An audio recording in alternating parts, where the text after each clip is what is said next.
So about 2 years ago, I met Jimmy Christiana through a great friend, a mutual friend of ours that I have a tremendous amount of respect for.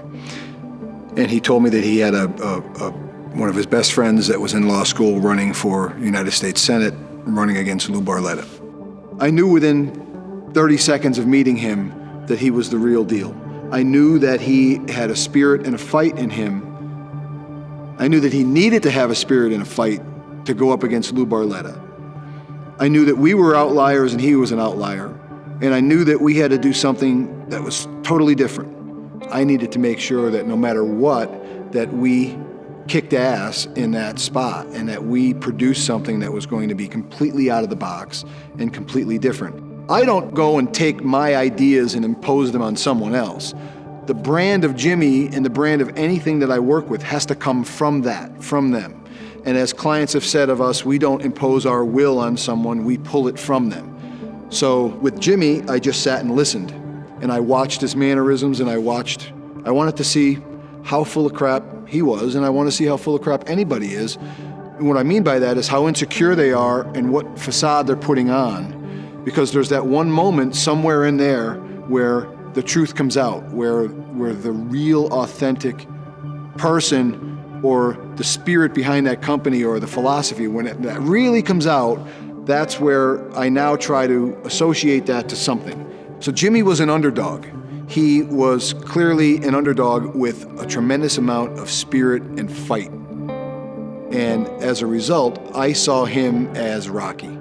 And to me, that was his authentic brand. That was the only platform we can build on. That was the deepest piece in the box that we needed to put out of the box. That was the brand. So we ripped the roof off of this. We unboxed the brand.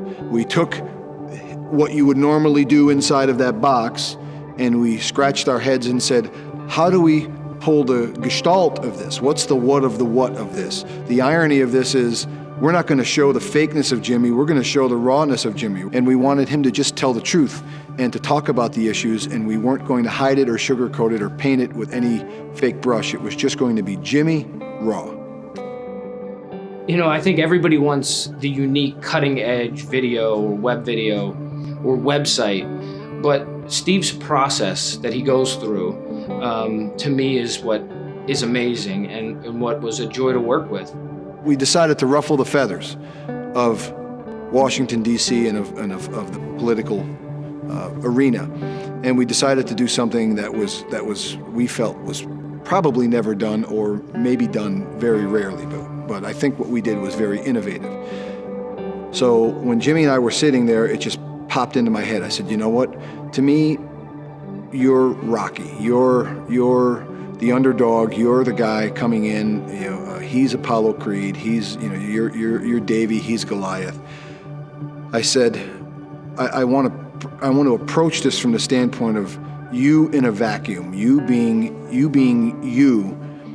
you know, in your car. So it was this fast-paced idea. It was in your car. You drive from Pittsburgh to Harrisburg to Scranton to D.C. You're back forth, and you're never with you have a young son who was, you know, a year or two old. Will show you, you know, walking to the car. You're in a suit one day. The next day you're dressed down. You're in your hotel room. You're wherever you are, and your life is sacrificed because you are partaking in your job. You're living in your job and you take your job seriously, and as a result, the rest of your life is sort of put on hold. But I think when someone drops their guard and becomes vulnerable and becomes real and just tells the truth and tells her story, we as human beings like that. We like to see that side. We like to see that someone's being raw and vulnerable. So when we were showing him training, I didn't want to show the glory side of it only.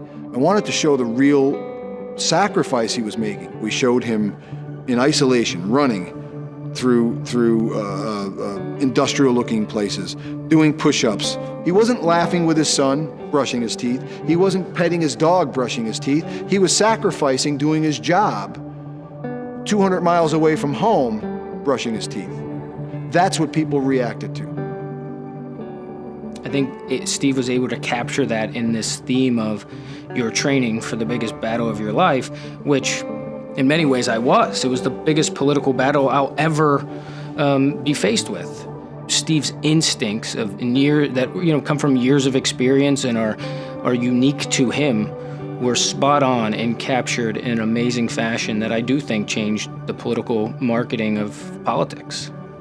I knew that at the end of this, that there was a win in it, whether he was going to be a senator or he wouldn't have won that, but he would be poised for growth politically for the future. It's not what you're selling in particular, it's who you're working with that I think is really special to me, and why I think Steve's the best in his industry, hands down, and I love working with him, and that's why I put my life and my family's reputation in his hands when I ran for the United States Senate.